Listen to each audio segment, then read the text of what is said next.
Welcome to day 7 of 90 days challenge and good morning everyone. তো এখন আর সকালবেলা আমাকে অ্যালার্ম দেওয়া লাগে না, কারণ রোজ সকালবেলা দুই ভাই বোন এসে আমার ঘুমটা ভাঙিয়ে দেয়। আর এখানে দেখো আমার মাম্মা মোর পুতুল চিঙ্কির সাথে টুইন করেছে।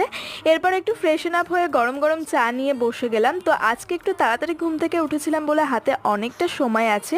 এরপর রেডি হয়ে বেরিয়ে গেলাম অফিসের উদ্দেশ্যে। আর অফিসে কাজের ফাঁকে মুখ চালানোর জন্য কিছু না কিছু স্ন্যাক্স সব সময় আমার কাছে থাকে। তো এরপর ডিউটি শেষ করে বেরিয়ে পড়লাম। আর আর ফেরার পথে খেয়ে নিলাম একটু দই ফুচকা। One of my closest friend getting married tomorrow, আর আজকে হচ্ছে ওর মেহেন্দি ফাংশন। তো আমি এরপর ডাইরেক্টলি চলে এলাম ওর বাড়িতে। এসে দেখি সবাই মেহেন্দি পড়ছে। এরপর আমিও বসে গেলাম মাম্পির মেহেন্দি পড়াতে। এদিকে মেহেন্দি পড়াতে পড়াতে তো আমি একদম টায়ার্ড হয়ে গেছি, বাট ফাইনালি ওর 2 হাতের মেহেন্দি কমপ্লিট হলো। তারপর এদিকে শুরু হয়ে গেল ওর মেহেন্দি ফটোশ্যুট, আর বিহাইন্ড দ্য ক্যামেরায় আমি ওকে পোজ বলে দিচ্ছিলাম। তারপর ভাবলাম আমি নিজেও একটু মেহেন্দি করি, যতই হোক বান্ধবীর বিয়ে বলে কথা।